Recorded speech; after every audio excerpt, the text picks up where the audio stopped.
भारत को एक बार फिर से 34 और पद्मश्री मिल गए हैं। गणतंत्र दिवस की पूर्व संध्या पर उन 34 शख्सियतों का नाम का ऐलान किया गया जिन्होंने अपने अपने क्षेत्र में महारत हासिल किया है।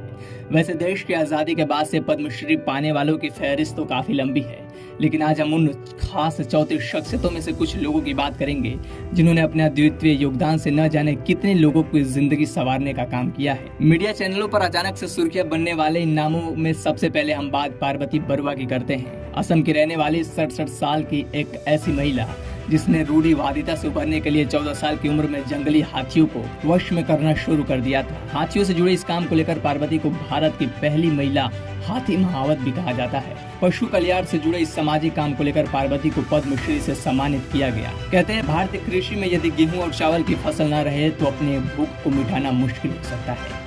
चावल की फसल और किसानी से दूर भागते लोगों के लिए सत्यनारायण बलेरी आज एक मिसाल के तौर पर देखे जा रहे हैं। दरअसल केरल के रहने वाले सत्यनारायण बलेरी ने 650 से अधिक पारंपरिक चावलों की किस्मों को संरक्षित करने का काम किया है।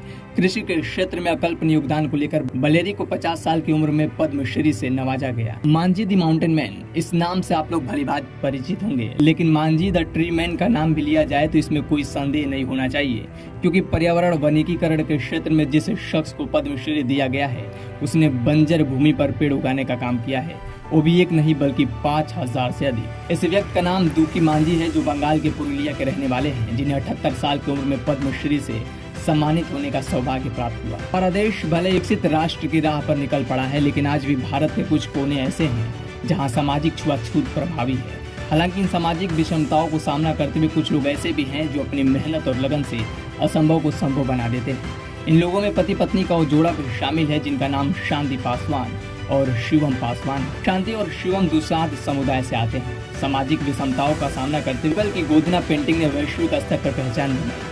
इन्होंने अमेरिका, जापान, हांगकांग सहित कई देशों में अपनी कला का प्रदर्शन किया। साथ ही 20,000 से अधिक महिलाओं को कला की इस विधा में प्रशिक्षित भी किया।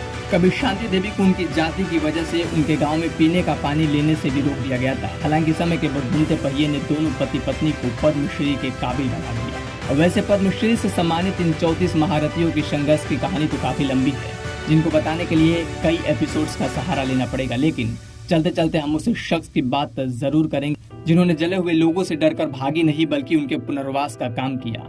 ये महारथी कोई और नहीं बल्कि प्रेमा धनराज है, जो जले हुए पीड़ितों की देखरेख करने के साथ लोगों को उनके प्रति जागरूक भी कर रही हैं। कर्नाटक की रहने वाली 72 साल की प्रेमा धनराज को स्वदेशी वर्न्स मेडिसिन के क्षेत्र में पद्मश्री से सम्मानित किया गया है। तो ये रही उन हस्तियों की कहानी जिन्होंने संपत्ति के दम पर नहीं बल्कि अपने संघर्ष से अमिट लकीर की कहानी लिखी है। क्या सोचते हैं आप इन महान शख्सियतों को लेकर? कमेंट बॉक्स में हमें जरूर बताएं और ऐसे ही तथ्यात्मक कवरेज के लिए दी राजधानी को सब्सक्राइब करना न भूलें। ब्यूरो रिपोर्ट, दी राजधानी।